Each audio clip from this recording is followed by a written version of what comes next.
한 사람의 일생은 인생이라 하고, 가정은 가정사, 직장사, 또 교회사도 있고, 한 나라는 역사가 있고 우주에도 역사가 있습니다. 히스토리라는 말은 오늘 찾아가면 보다 밝은 빛을 준다, 보다 더 선한 지식을 준다, 이런 뜻이 히스토리에 있습니다. 이 역사는 거짓과 진실이 뒤엉켜 있습니다. 역사가는 진실을 찾아내는 눈과 양심이 있어야 합니다. 뿐만 아니라 진짜 사초에는 생명도 걸어야죠. 조선시대 사관들을 보시면 역사의 진실을 자기의 생명과 가문을 걸고 지켰습니다. 왕들이라 하더라도 함부로 간섭할 수 없었는데, 그들이 간섭해서 사초를 바꾼다고 하더라도 뒤에 어느 때 가서는 다시 정정했다는 겁니다.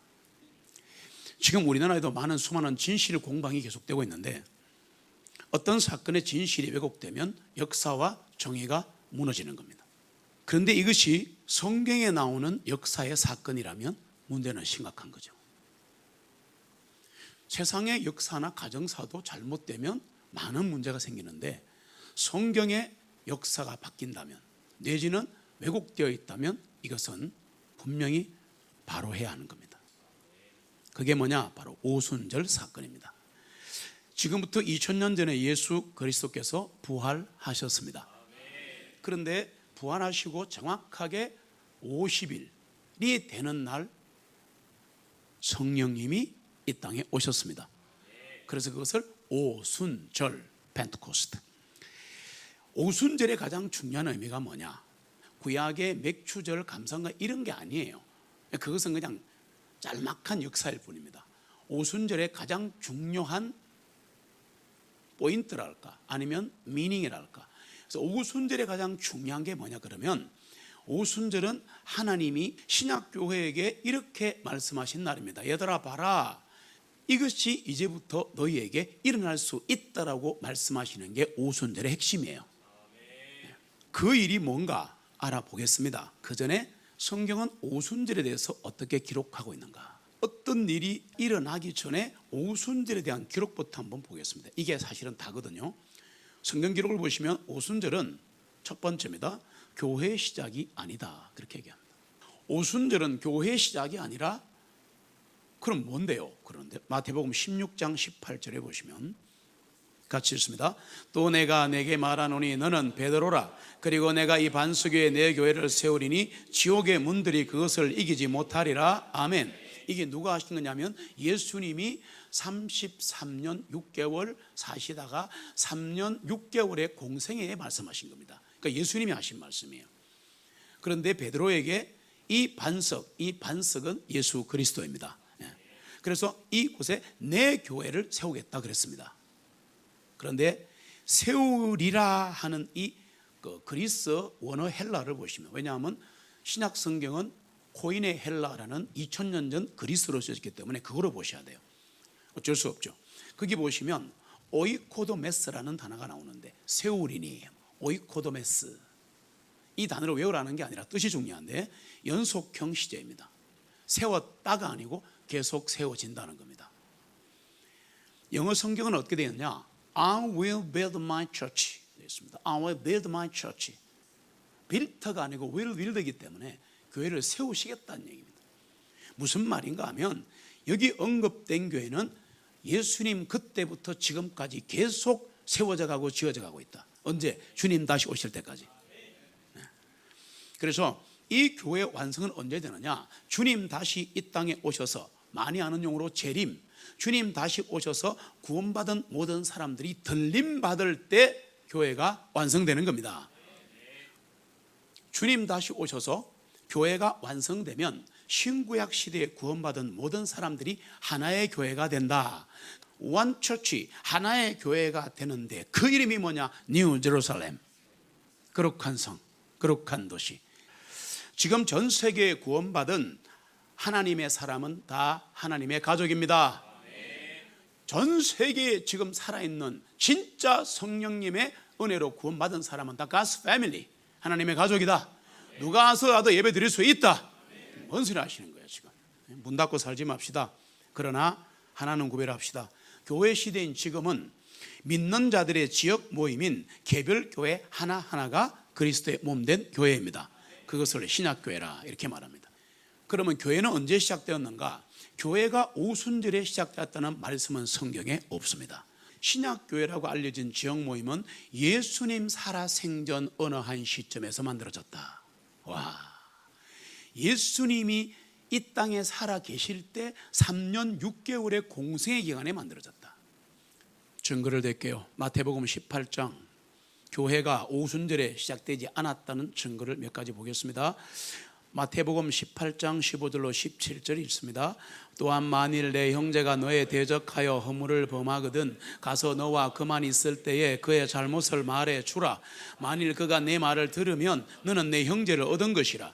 그러나 만일 그가 내 말을 듣지 아니하면 한두 사람을 더 데리고 가서 두세 증인의 입으로 모든 말을 확정하게 하라. 만일 그가 그들의 말도 무시하여 듣지 아니하면 교회에 말하라. 그러나 그가 만일 교회의 말도 무시하여 듣지 아니하면 너는 그를 이방인이나 세리같이 여기라. 아멘. 형제가 잘못하면 그러면 안 돼요. 우리 교도 해야 합니다. 은혜롭게 넘어가는 거 아닙니다. 성경이 말하는 하지 말라는 일들을 행할 수가 있는 게 인간이기 때문에 우리의 형제 자매가 그런 일을 행하고 있는 거 목격하거나 들었을 때 진위를 파악한 다음에 찾아가서 기도하고 찾아가셔서 눈물로 기도하고 온유하게 손잡고 돌아오시면 좋 이렇게 말해야죠. 그런데 이상하잖아. 참 이상하죠. 사료를 볼 때, 역사의 기록을 볼 때 성경은 역사의 기록이면서 진리의 기록입니다. 그런데 마태복음 18장은 예수님이 살아있는 겁니다. 이해되십니까? 마태복음 18장은 예수님이 이 땅에 계실 때 나사렛 예수로 있을 때 그분이 하신 말씀이란 말이에요. 근데 그분이 뭐라 그랬어요? 교회에 말하라 그랬잖아. 이해가 돼요? 지금 예수님이 나중에 미래의 교회가 세워질 때 그때 해라 그런 게 아니고 교회에 말해라 이랬잖아요. 그럼 교회가 있어야 돼요? 없어야 돼요? 있어야지 이 말을 하시지. 이해가 됩니까? 성경을 대충 보니까 모르는 거예요. 은혜나 받고 내 사업에 어떤 혹은 내 인생 문제의 해결점 하나 찾아보려고만 보니까 경마조처럼 안 보이는 겁니다. 그러면 마태복음 18장에서 교회에 말하라 그랬으니까 마태복음 18장 이전에 교회가 있어야 되죠. 교회에 말해라 예수님이 말했으니까 마태복음 18장 이전에 교회가 있어야 되는 거 아니에요. 참 신기하지 않습니까? 예수님은 이 말씀을 하시던 당시에 교회가 존재했다는 거야. 또 다른 증거 구절 한 개 보겠습니다. 사도행전 1장 15절. 사도행전 1장 15절 같이 읽습니다. 그날들에 베드로가 제자들 한가운데 일어서서 말하기를 함께 모인 자들의 이름의 수가 약 120명이더라. 아멘. 이름까지 있는 사람들이네. 족보가 있네요. 요 사건 사도행전 1장 15절에 베드로가 함께 모여서 마가의 다락방에서 기도할 때 모인 숫자가 120명인데 이게 왜 일어났냐니까 예수님이 그 올리브산에서 감림산이라 그러죠. 그게 올리브산이에요. 올리브산에서 부활 성천하시면서 얘들아 이제 내가 가면 위로자 성령님 진리의 성령 내가 보낼 테니까 기다려. 기도하면서 기다려. 그치 기다리는 중이에요. 그러면 이 상황이 어떠냐면 예수님은 지금 올라가셨고 얼마 안 됐고 순식 올라가셨고 성령님 아직 안 오셨고 오순절 안 됐고 사건의 기점 아시겠어요? 오케이. 이 일은 예수님이 부활하신 직후에서 오순절날 성령님이 이 땅에 왕창 내려오시던 중간에 있었던 일이었다 이 말이야. 그런데 그때 벌써 제자들 즉 초기는 제자들의 크리스찬입니다. 이해가 되십니까? 사도행전에는 제자들의 이름이 성도들이라는 이름이에요. 그래서 이 제자들 교회 모임이 120명이네 벌써. 교회 있잖아 봐. 오순절이 임하기 전에 교회가 있잖아. 사람이 교회죠. 사람들이 교회죠. 오케이 있잖아 봐. 자 그러면 하나 더 봅시다. 사도행전 2장 41절로 47절. 사도행전 2장 41절로 47절의 사건은 다락방에서 기도하고 성령님이 오시기를 기도했는데 내려오셔갖고 성령이 충만해서 16개국에서 모인 엄청난 많은 사람들에게 말씀을 선포했더니 3,000명이 한 번에 돌아오는 사건은 같이 있습니다. 그때 그의 말을 기쁘게 받아들인 사람들은 침례를 받으니 그 나라에 약 3,000명의 혼들이 그들에게 더하여지니라. 하나님을 찬양하고 모든 사람들에게 호감을 얻으니 주님께서 구원받아야 할 사람들을 날마다 그 교회에 대주시니라. 아멘. 뭐라고요? 그 교회에, 더 처치. 교회 있잖아 봐. 교회 있잖아 봐. 이됩니까? 오순절 이래도 교회가 있었고, 오순절 당일에도 교회가 있었고. 여러분, 존재하지 않는 것에 무엇을 보탤 수 없죠. 말이 어렵습니까? 교회는 오순절에 이미 존재 있었고, 그 존재한 교회에 성경에 보니까 더해 주시더라. 있으니까 더해 주는 거 아니에요. 그래서 거듭난 성도들의 모이면 지역교회에 속해 있지 않으면 그 사람이 누구든 그는 교회에 속해 있는 것이 아닙니다. 오순절 사건은 우리에게 이렇게 외치고 있는 겁니다. 답을 드리고 들어갈게요. 오늘날도 교회가 모여서 기도하고 주님을 전가하면 3,000명이 돌아올 수 있다, 이렇게 말하는 거예요. 에이, 그럴 리가. 그렇게 말하지 마세요. 초등학교 6학년 중퇴한 D.L. 무디 목사님은 한 번 설교에 400명, 1,000명이 돌아왔습니다. 지금도 될 수 있습니다. 그러면 주님은 언제 교회를 시작하셨나? 우리 지금 주제를 줄기차게 붙잡고 가고 있습니다. 주님은 언제 교회를 시작하셨냐면, 성경은 이 부분에 대해서 성경이 답을 주면 얼마나 좋은 게, 얘들아, 교회를 내들 매치 이러면 얼마나 좋겠습니까? 그런데 그래 안 해도 알 수 있게 만들어 놨어요. 그거 참 신기합니다. 너무너무 감사한 거예요.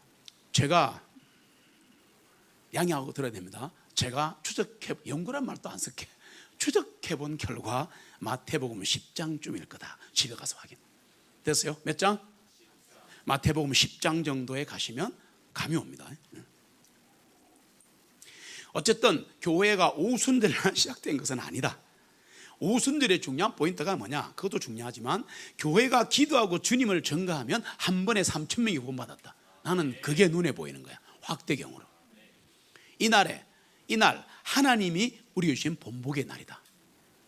그러나 중요한 것, 오늘도 우리가 똑같이 기도하고 회개하고, 회개 들어가야 돼요. 기도하고 회개하고 믿고 행하면 오늘날도 한 번에 100명, 1,000명이 구원받을 수 있다고 저는 확신합니다. 두 번째, 오순절 날은 성령 충만이 처음 임한 날이 아니다. 또 그렇게들 얘기 많이 하니까 성령이 부어졌다고 막 그러는 거야. 성령이 오신 건 맞는데 처음 오신 건 아니다 그 말이야. 오순절 이전에도 많은 사람이 성령님의 충만을 경험했다는 겁니다. 시간상 다 못 찾아보고 말로 할게요. 구약 시대 성막을 지을 때, 터버너클을 지을 때 버살렐이라는 사람이 있었는데, 그 사람에게 성령의 부으심이 있어서 세밀한 기술을 가지고 그 엄청난 성막을 지었다는 거야. 됐습니까? 버살렐. 출애굽기 35장 31절. 기도원에게도 삼손에게도 다윗에게도 주님의 영이 임했다는 거예요. 구약 시대인데 오순절 전에 주님의 영이 임했다니까. 사사기 6장 34절, 사사기 14장 6절, 삼상 16장 13절.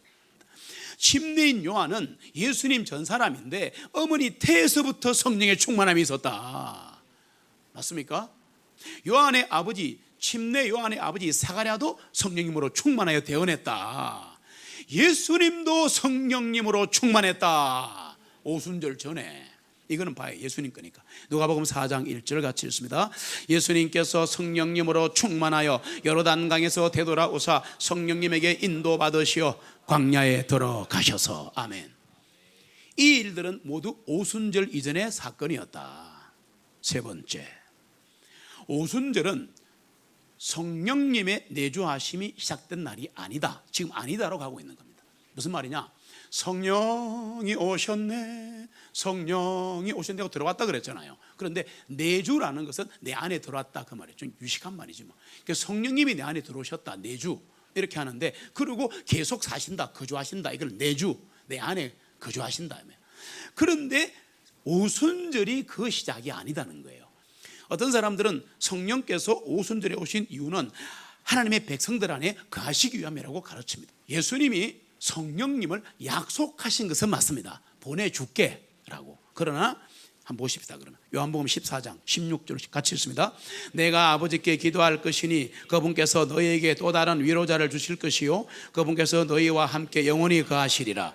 곧 진리의 영이시니라. 세상은 그분을 영접하지 못하나니 이는 세상이 그분을 보지도 못하며 또한 그분을 알지도 못하기 때문이라. 그러나 너희는 그분을 아나니 이는 그분이 너희와 함께 거하시며 또 너희 안에 계실 것이기 때문이라. 너희 안에 계신다는 것을 성령님의 내주 하심 이렇게 말을 하는 거예요. 그런데 성령께서 믿는 자 안에 거하시려고 오신 날은 오순절이 아니다는 거야. 요한복음 7장 37절로 39절 같이 읽습니다. 증거 구절입니다. 그 명절의 큰 날인 마지막 날에 예수님께서 서서 외쳐 말씀하시기를 누구든지 목마르거든 내게로 와서 마시라. 나를 믿는 자는 성경 기록이 말씀하신 것 같이 그의 배에서 생수의 강들이 흐르리라 하시니라. 이는 주님을 믿는 자들이 받을 성령님에 관하여 주님께서 전하시는 말씀이라. 예수님께서는 아직 영광을 받지 못하시기 때문에 그들에게 아직 성령님을 주지 아니하시기 때문이더라. 아멘. 영광을 받아야 되는 거예요. 자, 이게 무슨 말인가? 성령님의 내주하심, 성령님이 우리 안에 들어오시기 위해서는 예수님이 먼저 영광을 받으셔야 하는 거야. 그게 뭔데요? 다른 말로 해볼게요. 성령님이 내주하시기 위해서 믿는 자들에게 오신 날이 언젠가를 살펴내면 되겠죠. 예수님이 부활하신 날입니다. 착각하면 안 됩니다. 예수님이 부활하신 날입니다. 요한복음 20장 19절로 22절 같이 있습니다. 그때 같은 날 곧 주간의 첫째 날 저녁 때에 제자들이 모인 곳에 유대인들을 두려워하여 문들이 잠겨 있었는데 예수님께서 오셔서 가운데 서서 그들에게 말씀하시기를 너희에게 평강이 있을지어다 하시니라. 이렇게 말씀하시니 주님께서 그들에게 자신의 양손과 옆구리를 보여주시니 그때서야 제자들이 주님을 보고서 기뻐하니라. 그때 예수님께서 그들에게 다시 말씀하시기를 너희에게 평강이 있을지어다. 내 아버지께서 나를 보내신 것 같이 나도 너희를 보내노라. 이 말씀을 하신 후 그들 위에 숨을 내쉬며 말씀하시기를 뭐라고요? 너희는 성령님을 받으라. 누가 말씀하신 거야? 부활하신 예수님이. 맞아요. 부활하신 예수님이. 지금 이것은 예수님이 부활하신 이후에 제자들에게 이렇게 하신 거 아니에요. 성령을 받아라 그랬죠. 그러면 이 말이 거짓이에요, 진실이에요? 진실이. 예수님이 얘들아 성령 받으라 그러면 받는 거지. 왜? 부활의 외에는 신이시니까. 하나님이라 복귀하셨잖아. 맞습니까? 성령님의 내주하심은 오순절에 있지 않다는 거 분명히 말씀드렸고, 성령님이 내 안에 들어오신 것은 우리 주님이 부활하시고 영광 받으시는 그때부터 시작되었다. 네 번째로, 오순절은 구원에 있어서 새 세대, 뉴 제너레이션의 시작이 아니다. 저 말이 어려운데, 오순절은 구원의 새로운 역사가 아니다. 이 말이 무슨 말인가 하면, 율법 시대와 은혜 시대, 쉽게 할게요. 구약 성경 시대는 율법 시대고 지금 우리는 신약 시대인데 우리는 은혜 시대입니다. 이해하시고, 율법 시대와 은혜 시대는 구원의 방법이 다르다 같다. 다르다 같다.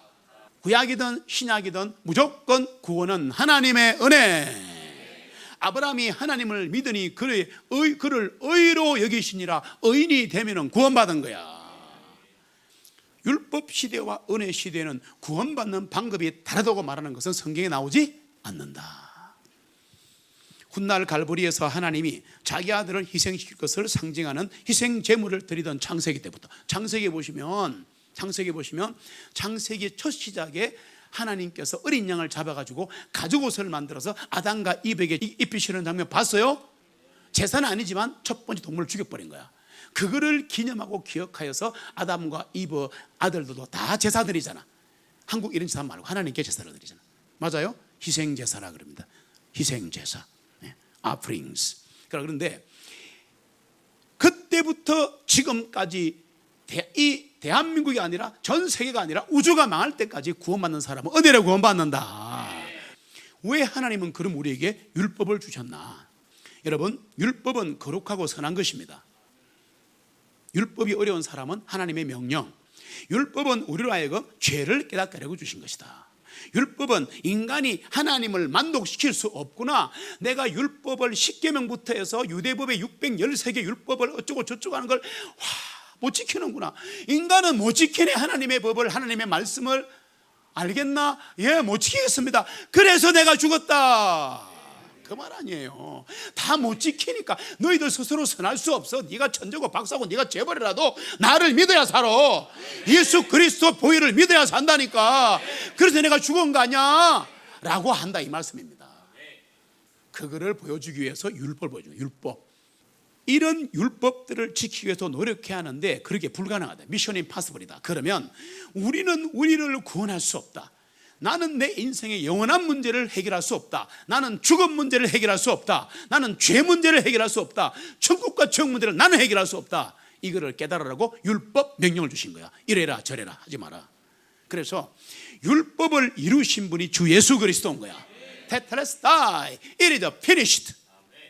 다 이루었다. 뭐 율법을 다 이루었다. 구원을 다 이루었다. 은혜를 다 이루었다. 속죄를 다 이루었다. 내게 오면 내가 구원하리라. 그렇게 된 거 아닙니까? 그래서 율법을 이루신 분입니다. 우리는 이룰 수 없어요. 구원은 믿음을 통하여 은혜로 말미암습니다. 구원은 하나님의 선물입니다. 예수님 다시 오실 때까지 구원은 은혜로 받는 것이다. 이것을 부인하는 사람하고는 교제를 끊어야 한다. 성경에서 그렇게 말씀하시기 때문에.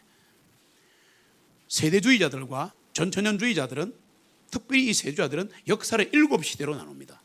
역사가 다 말아먹어요. 역사를 7시대로 나눠가지고 시대마다 구원의 복음이 다르다는 거예요. 이런 일이. 구원의 복음이 시대마다 다르지 않습니다. 하나님은 어제나 오늘이나 영원토록 동일하신 분입니다. 이건 세상 이바구가 아니에요. 세상 이바구 아니에요. 세상 역사가 아니에요. 진리예요.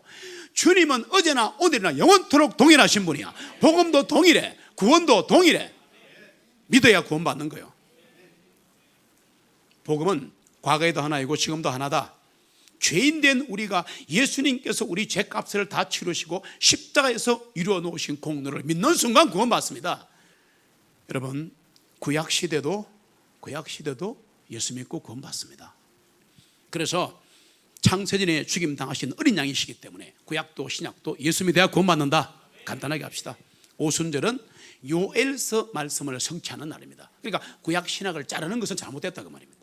역사의 단절성이에요. 그렇게 하면 안 돼요. 원바이블이야. 사도행전 2장 16절로 18절에 구약에 있는 요엘서 말씀이 그대로 복사판으로 나온다. 같이 읽습니다. 오히려 이것은 대언자 요엘을 통하여 말씀하신 것으로 하나님께서 말씀하시기를 마지막 날들에 그것이 이루어지리니 내가 나의 영들을 모든 육체 위에 부어주리라. 그리하여 너희 아들들과 너희 딸들이 대언할 것이요 너희 젊은이들은 환상들을 볼 것이며 너희 노인들은 꿈을 꾸리라. 그날들에는 나의 종들과 나의 하녀들 위에도 나의 영을 부어주리니 그들이 대언하리라. 아멘. 여러분과 저는 똑같이 대언자입니다. 여러분, 우리 주님이 부활하신 후에 복음이 온 세상에 전파될 때 성령님의 권능이 모든 육체에 부어진다 했어요. 결론으로 갈게요. 모든 사람이 영혼을 구령할 수 있다. 모든 사람은 주의 종이다. 어떻게 목사만 주의 종이냐? 우리는 다 주님의 종들입니다. 우리는 다 주님의 백성들입니다. 어떻게 목사만 주님의 종이냔 말이야. 세상은 그럴 수 있지. 재벌이 있고 박사가 있고 다 따로 있어. 그러나 교회는 동일한 겁니다. 형제 자매인 겁니다. 누구나 그리스도의 사역에 동참할 수 있다. 요한복음 14장 12절이 그 5절입니다. 같이 읽습니다. 진실로 진실로 내가 너희에게 말하노니 나를 믿는 자는 내가 행하는 그 일들을 행할 것이요 이보다 더 큰 일들도 행하리니 이는 내가 나의 아버지께로 가기 때문이라. 아버지께로 가시면 성령이 오시거든. 지금 우리 안에 성령이 계십니다. 여기 성령이 부어지고 있습니다. 우리는 사랑제입니다. 하나님의 위대한 권능은 모든 믿는 자들에게 부어질 수 있다. 예수 그리스도의 부활 이후에 그 역사가 처음 일어난 날이 오순절이라는 거지 그전에도 만들이 있었다는 겁니다. 여러분, 주님 지금 우리에게 말씀하십니다. 얘들아, 그날 3,000명이 한 번에 구원을 받았다. 예루살렘 오순절 일어나던 그 일을 목격하고 지켜봐라. 지금도 이 시대에 너희를 통해 이 일을 내가 일으킬 거야. 기억하셔야 됩니다. 사랑하는 교회는 주님이 세우신 2000년 전에 세우신 그 교회의 발자취를 따라가는 신약교회입니다. 오순절 구원의 역사가 계속해서 우리에게 일어날 것입니다. 모여서 기도하고 흩어서 전하고 진리를 선포하고 형제를 사랑하면 주님이 하십니다. 앞으로도 사랑전의 구원 역사를 이루어 가실 구원의 주님을 찬양합니다.